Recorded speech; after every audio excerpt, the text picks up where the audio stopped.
Welcome to the February edition of Northeast Journal. I'm your host, Joe Cullen. Coming up in the next half hour, we're going to meet a 1991 White Bear Lake graduate who is truly out of this world. We'll find out how a third grade class is making friends in another country, and we'll learn about a group of students who are passionate about ending the use of a hurtful word. All that and more is straight ahead on Northeast Journal.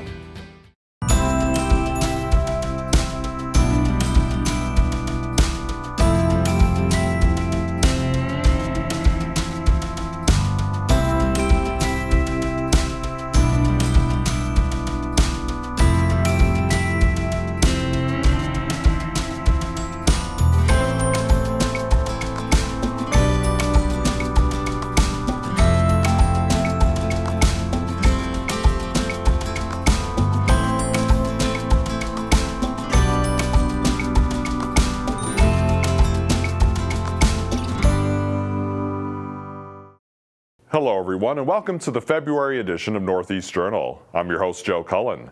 Every month on Northeast Journal we give you an inside look at the people and places that make up the northeast section of the Twin Cities. Students at White Bear Lake High School's South Campus were treated to a guest speaker recently who is not only an astronaut but also a graduate of the same school they go to. Here's the story. Most kids dream of being an astronaut, a professional athlete, or a rock star when they're young. But as they grow older, they realize the odds are stacked against them to make it in a career where so few get the chance. White Bear Lake native John Cassida is living proof, though, that it is possible, as he's a NASA astronaut. He recently came back to his home state to speak at his old high school in White Bear Lake. It was super exciting. It hasn't changed a whole lot, I'll be honest, and that was really neat and welcoming, and I might even be able to see a couple of my old teachers, which would be really neat. Cassida told us what his goals were for his speech to the students. To get them excited, and not even necessarily about what I do, just about some of the opportunities that are out there, and so they're excited about what options they've got. Whether it be in science and technology, I hope it is, but whatever it is that they're doing, that they love what they're doing. Cassida graduated from White Bear Lake High School in 1991, and after earning his doctorate in physics in 2000, he was commissioned as a naval officer. In 2013, he was selected as one of 8 members of the 21st NASA astronaut class. He's certainly earned many honors in his lifetime since leaving White Bear Lake, but he's quick to credit his time growing up there as a key to his success. It's a great foundation for any kid. I mean, of course, the education is incredibly solid, and it is a great community of support from both family and colleagues in the community, of teachers and coaches. Obviously, I've never grown up anywhere else, but this was a great place to do it. Cassida spoke to a gym full of juniors and seniors first thing in the morning before visiting with other science classes. That evening, he spoke at the University of Minnesota. He hopes his visit was worth it to help inspire the students that occupy the same school he once called home. I hope they never self-select, right, or self-eliminate. If I had thought that I was the one who needed to decide if I was going to be an astronaut or not, I probably wouldn't have applied, because I would have thought, well, there are a lot of other capable people out there, and it's just the odds are against me. And as soon as you eliminate yourself, it's over. So hopefully they take chances where it makes sense.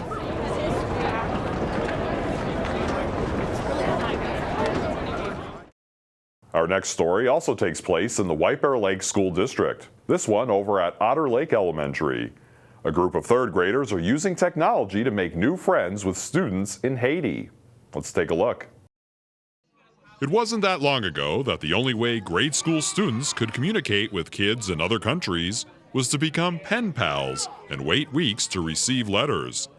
But with current technology, third graders at Otter Lake Elementary in White Bear Lake can have instant communication. Today we had a Google Hangout, which is a video conference call between the third grade classroom here at Otter Elementary and our partner school, Anna Primary School in Port-au-Prince, Haiti.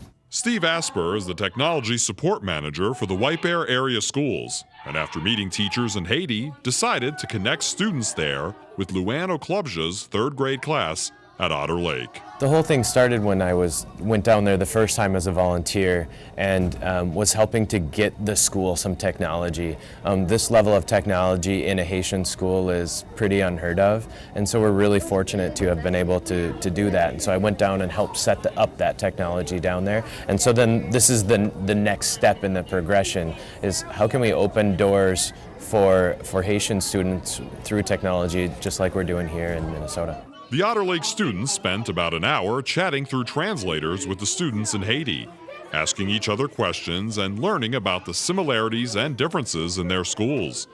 We spoke with a few of the Otter Lake students to find out what they thought of the experience. I thought it was really fun to learn about a new culture and work with other people to understand new languages. It was awesome and cool. It was very cool to meet other kids in different places, just to meet them.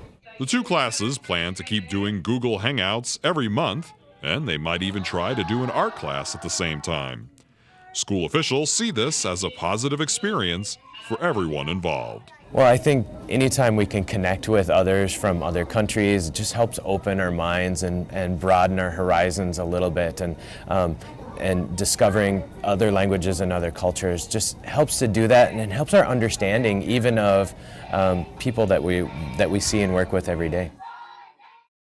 A group of students at White Bear Lake High School North Campus are part of a nationwide movement of people looking to end the use of the R word. Producer Mary Klein and photographer Nick Anderson visited with this inspiring group of students. I remember Sean, since I was new at the school, he was just one of the first people that came and said hi to me and was trying to be my friend and everything, and we would talk, and he just made me feel more welcome in White Bear. His smile, he's got the most contagious smile. Every time I see him in the hallway, I just he smiles and it just lights up my day, and I just know that it's gonna be okay. That Miss Frankie, the teacher, she's awesome. He's very good at making me laugh.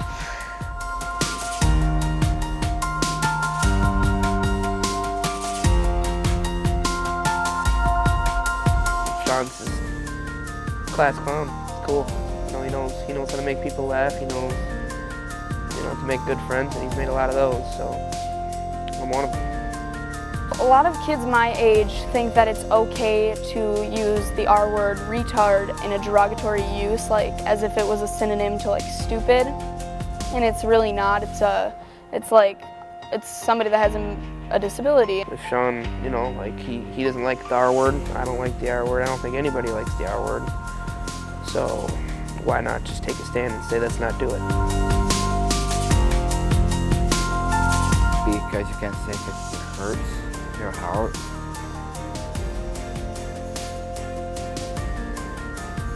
Just don't like it. I have an the R word shirt myself, and I wear it proudly, and I wear it not just in school, I wear it all over, so that's one of my free advertising, basically, is what I'll put it as, to help spread the word not to use the R word. Would you want to be put in that situation? Would you want to be Sean feeling badly if he's called the R word? I wouldn't. Plain and simple.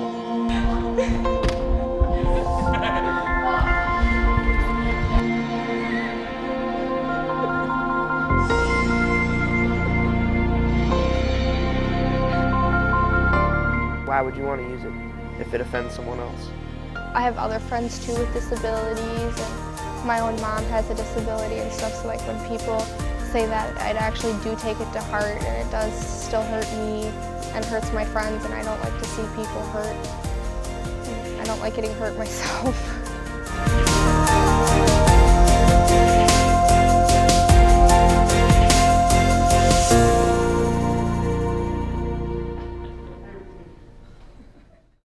It's time for a short break. We'll be right back with more of Northeast Journal in just a minute. Hello everyone, I'm Paul Anderson, host of North St. Paul Notes on Channel 16. North St. Paul Notes is a monthly show that will keep you up to date on the news and events that are of interest to the residents of North St. Paul. This month, we're going to visit with the city manager of North St. Paul, Jason Zemer. So make sure you don't miss the February edition of North St. Paul Notes right here on GTN Channel 16.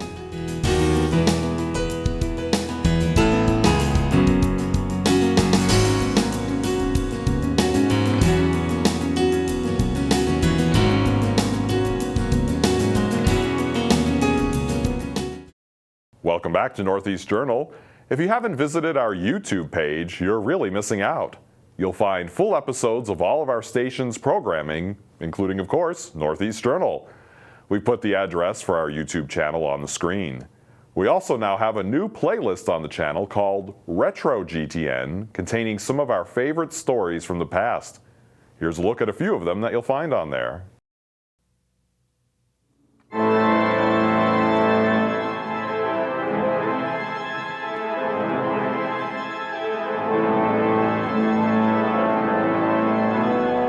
This organ was built in 1927, originally for the Phillips Academy in a suburb of Boston called Andover, Massachusetts.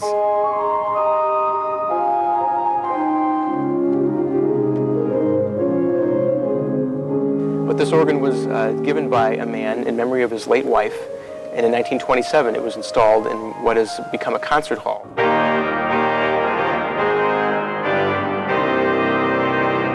The same gentleman, a few years after this was built, was giving money for a new chapel, which was to have its own organ.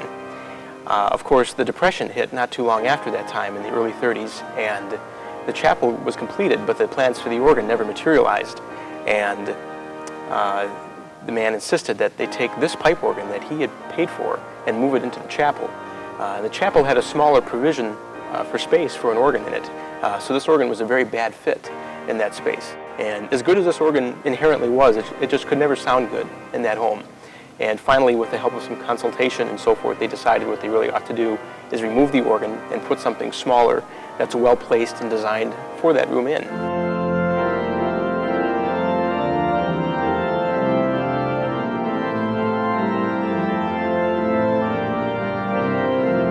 So the organ wound up being stored in a barn in Traverse City for about 16 years. And in that time, it endured quite a bit of damage from water and from vermin infestation and severe swings of humidity and so on, all things that organs don't like. But there was a particular family from St. Andrews that took interest in this. And this particular family thought that this was an idea that'd be really worth pursuing and would provide a certain uniqueness that St. Andrews would be able to claim that would be worthy of spreading out not throughout this community but worldwide, and it has garnered worldwide appeal. So we enlisted an organ company, the Shantz Organ Company in Orville, Ohio, to construct for us all new mechanism for the organ. So all the Winchests are new, and this organ console that you see here is new, with the exception of the keyboards, which are original ivory keyboards from another Cassavant organ. So as a result of all that, what remains original in the organ are the pipes that are behind the facade. The organ facade that you see in the background was all designed by Shantz and fashioned new to be appropriate for a Danish architect's conception of a 21st century worship space. And then we should also point out that in the facade, the pipes do not speak, with the exception of the horizontal copper-colored trumpets across the front. Those are a functioning item. The rest of the facade is just really for show, and it's just designed to give the organ a good visual appearance in the room. So the overall cost is about $1.25 million.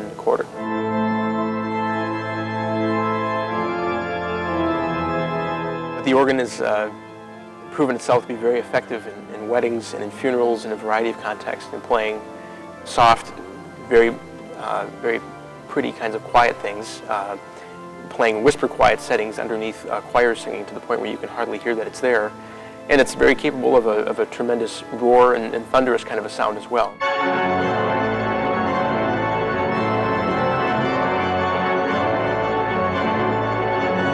I think most of them are just floored by the sound that it has. Even those who thought they would never be able to tell the difference right away were very impressed.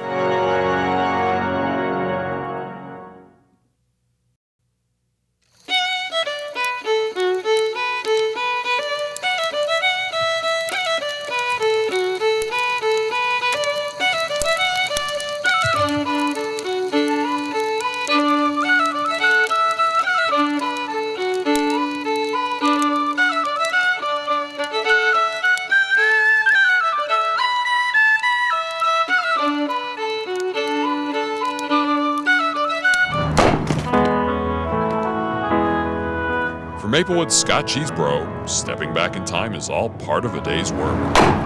For the past dozen or so years, whether volunteering or on staff, Cheesebro has come to historic Fort Snelling in St. Paul to educate and entertain as an historical interpreter in the year 1827. It's the closest that, at least to my feeling, that one will ever get to what it was really like to experience that time or place, or sometimes you'll spend, a whole 8 hours and you may get 5 minutes out of that day where you get a little glimmer or glimpse of what it might have really been like.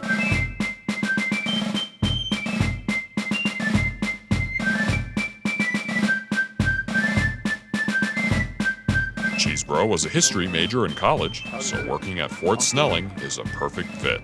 It's a very rare site as far as this period in history. There's not many forts existing from this period, 1820s. It really was a very important site at this time because a lot of the money that the government generated was through the fur trade. In this area, this fort really regulated the fur trade. Cheesebro speaks with countless visitors over the course of the summer, including many school groups who often ask some interesting questions. Oh yes, there's been some pretty unique questions over the years. Last year someone asked us what kind of underwear we wore, so that was a pretty unique one.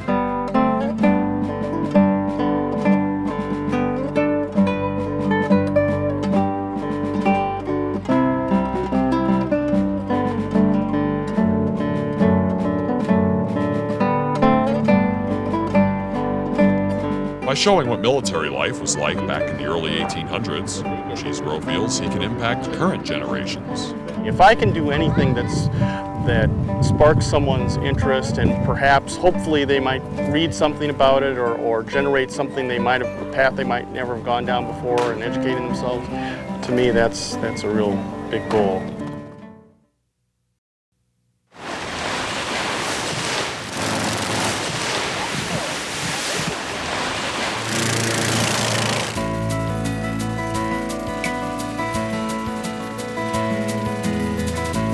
Not like anything else, not like flying in a plane or a helicopter.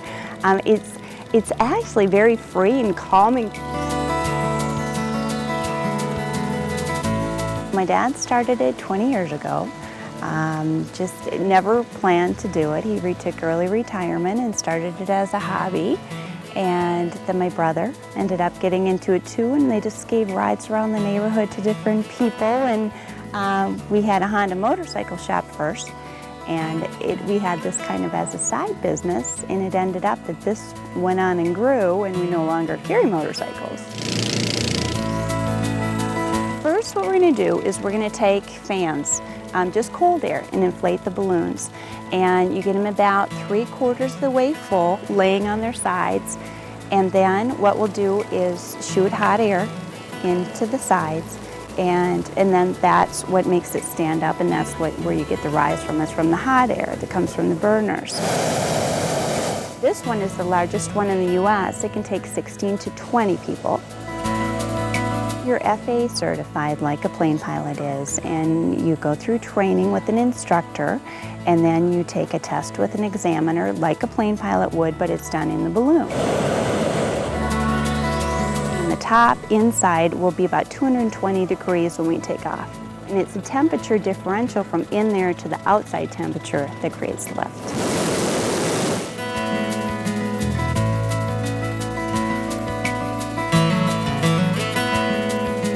We go anywhere from just over the treetops to about 1,000 to 2,000 feet generally. Depending on what kind of wind we have up above, it's pilot discretion. So, kind of do a little low flying, a little higher flying, a little bit of everything. By the way, oh my God. My name is Dick. Anybody has any questions, I'll definitely try to answer them for you. The river is just down the hill from us. So we take off, and then whatever way the wind takes us, probably more often than not, we cross the river and go into Wisconsin. But once in a while, we'll stay on the Minnesota side. My dad and I started together about 20 years ago with a little balloon, just playing around.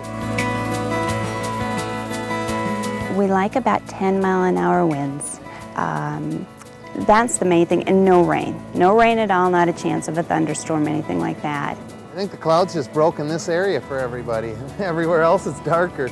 Last week we flew, I think, 5 out of 7 days, but now we've been off for 3. So with Minnesota weather, it can be anything. We can have long strings of days. Usually July, August, September are really good months to fly. Some nice little places up here. Good way to real estate shop.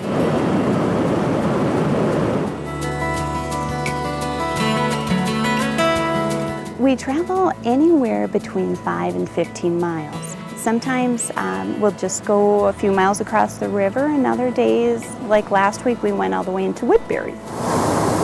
River Falls is straight out here. It's amazingly safe. One thing about our balloons, all of them have either 2 or 3 burners, and they're connected to different sets of tanks. If you ever, and it's never happened, but if you had a failure in either burner, you've always got backups. Each balloon, separate balloon, has their own chase vehicle. They'll start out and head towards the direction that we're going, and we've got a radio, they've got one in each van. We'll count down and say, I'm looking at, a certain section of land. If it's private land, they have to go in and get permission first from the landowner. If they say it's okay, we'll try to get in there. You actually can't steer them, so it's up to the wind. Sometimes you shoot for something and you get kicked off a different way. It's very interesting being the pilot. It's never the same thing twice. It's always different. Just like it's not like any other aviation thing that you could do. It's very different.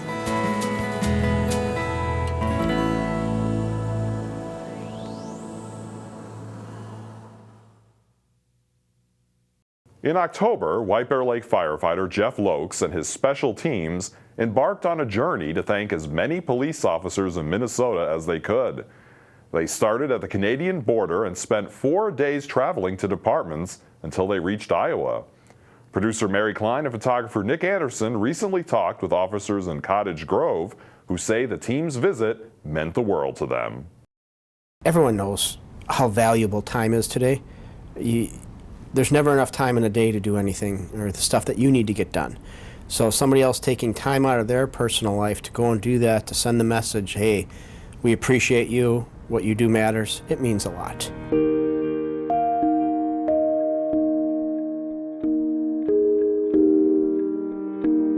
A White Bear Lake group's visit to the Cottage Grove Police Department came at just the right time. Media coverage of police protests has saturated the news recently, but many officers say the public sees only part of the picture. Everything that happens nowadays is obviously, it makes it to the news media. I mean, faster than we even do our police reports. It's just that quick. It's the technology age, and there's cameras everywhere, which isn't a bad thing, but sometimes the cameras don't capture the full story with things. And it impacts more than just the officers, but their families as well. They understand more that a lot of times the media only shows a small clip of the incident, and that there's so much more that happened that would have justified whatever's in the news, but they're leaving that part out. So they're definitely affected almost just as much as we are. White Bear Lake firefighter and EMT Jeff Lokes recognized the negative perception of police in the news and set out to set things right. His special teams unit traveled from the Canadian border down to Iowa to say thanks to the men and women in blue. To know someone from the other side, the fire side, took time, from his life to do that, and that was important to him. It is really meaningful to us. It was really appreciated. In addition to kind acts like Lokes' visits, these officers say the community overall is supportive. I've had more people in my career in the last year come up to me and say thank you, what a great job you're doing, we appreciate everything, than I have probably in the 20 years before that. Going out in the community, I feel like the vast majority of people support law enforcement. The news media doesn't always show that piece, but when you're out and about, people will sometimes come up and thank us or buy us a cup of coffee or something like that. So I feel it in the community that there's support. The special teams unit traveled to 36 police departments over a 4-day period, including Cottage Grove. These officers say it's refreshing to see some good news in the news for a change. It's pretty impressive to see someone who took that much time out of his personal life to go around and try and raise money and raise awareness for police officers and to show his support towards us. And it's also nice to see something positive in the news.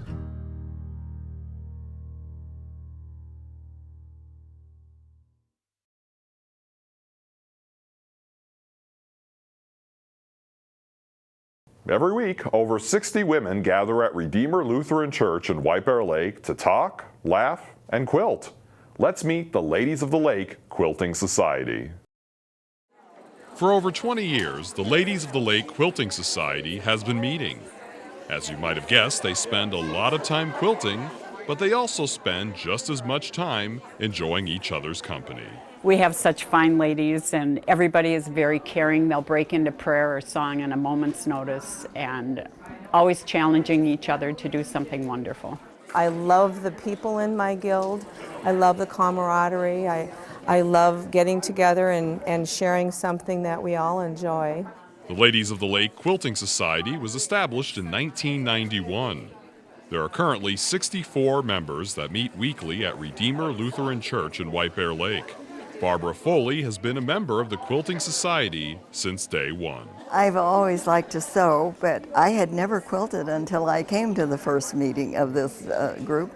A neighbor of mine started the group, and she said, oh, and I said, well, I don't know how to quilt, and she said, oh, you'll just like it. Well, I was just hooked immediately, and I haven't done any other kind of sewing except quilting now for the last 20 years. The Quilting Society has a service component to their group. They make dozens of quilts each year that they donate to Gillette Children's Hospital. Strangely enough, I had polio when I was a child, so I was in the hospital for 6 weeks, and I know how lonely that is. And so it makes me feel really, really, really good. And also I had a daughter that went through Gillette with scoliosis, and we saw all the kids that came through there, and it makes you feel, it warms your heart. And you know when you get a letter or a call from someone that has gotten one of these quilts, what it means to them. The Ladies of the Lake Quilting Society is always accepting new members, and you don't have to be a quilting expert to join. It seems to me if I can learn to do it, then anybody could. The thing that I love about being with this guild is that I'm learning so much more information, so much faster. The Ladies of the Lake Quilting Society meets every Tuesday at 1 p.m. at Redeemer Lutheran Church in White Bear Lake. That's all we have time for on this month's show. Thanks for tuning in, and join us again next month for another edition of Northeast Journal.